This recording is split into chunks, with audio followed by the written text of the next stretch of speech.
Explain කරන්න යන්නේ මගේ database management කියන subject එකේ coefficient set එකේ 23 වෙනි coefficient එක. හරි එහෙනම් බලමු මට මොකද්ද හම්බලා තියෙන 23 වෙනි coefficient එක මොකද්ද කියලා. මේක තමයි මගේ 23 වෙනි coefficient set එක. ඒතර මෙන්න මේ ප්‍රශ්න ටික යන්නේ මේ හදපු coefficient set 18 හදපු tables වලින් අහපු ප්‍රශ්න තමයි මේක තාම යන්නේ. හරි එහෙනම් අපි ප්‍රශ්න කියලා බලමු. What is the lowest mark obtained for singular subject in first term? හරි මෙතනදී අහන්නේ first term එකේ singular subject එකට ගත්ත අඩුම මාර්කය මොකක්ද කියලා. එතන අපි කෝවර් එකට යමු. මෙතනදී ගහන්න ඕන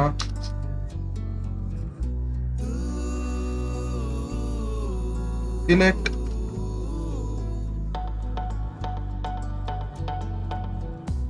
marks from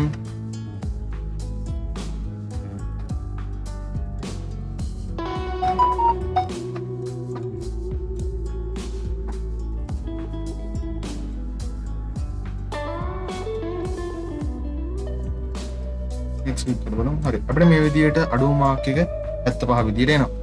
මේ කෝවර් එක මම එක්ස්ප්ලেইন කරොත් සිලෙක්ට් කරන්න කියලා තියෙනවා අඩුම මාර්ක් එක. mean කියන්නේ අඩුම මාර්ක් එක ගන්න කියලා. from කියලා දාලා තියෙනවා අපි student exam mark record කියන table එක ගන්න තියෙනවා. ඒකට සම්බන්ධ කරන් තියෙනවා exam term කියන එක. හරි. මොකද හේතුව අපිට term එක first term වෙන්න ඕනේ හින්දා. ඔන්න එකක් දාලා තියෙනවා ඊට student exam mark record කියන table එකේ exam term id එකට සමාන දෙයක් බලලා තියෙනවා. exam term කියන table එකේ term id එකට ඊට පස්සේ අපි ආයෙත් subject inner join එක කියලා දාගෙන subject කියන table එක දාගෙන තියෙන join කරන්න තියෙනවා. ඊට පස්සේ ඔන්න එකක් දාලා student exam mark record කියන table එකේ subject id එකට සමානද කියලා බලලා තියෙනවා subject කියන table එකේ subject id එකට. ඊට පස්සේ ව්‍යා close එකක් දාලා බලලා තියෙනවා subject name එක සිංහල වන සහ term name එක first term වන. ඒතකොට මේ විදිහට අපි result එකක් එනවා. අපි එහෙනම් ඊළඟ ප්‍රශ්නට යමු.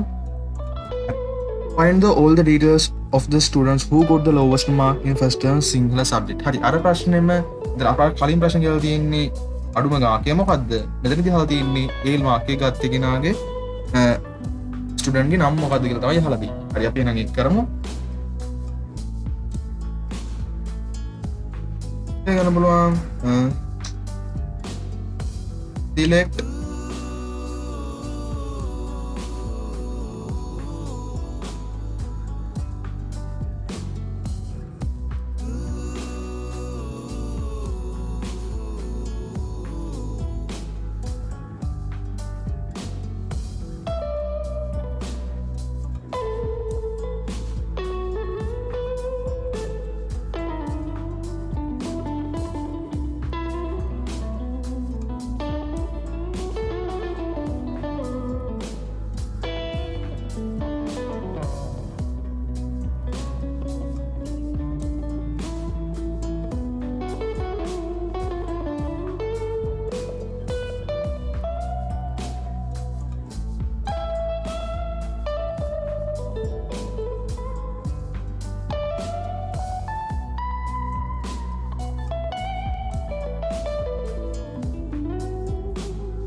exam term student exam mark report කියන මේ exam term ID එකට වල දෙන exam term වේග කියලා දාලා තියෙනවා subject name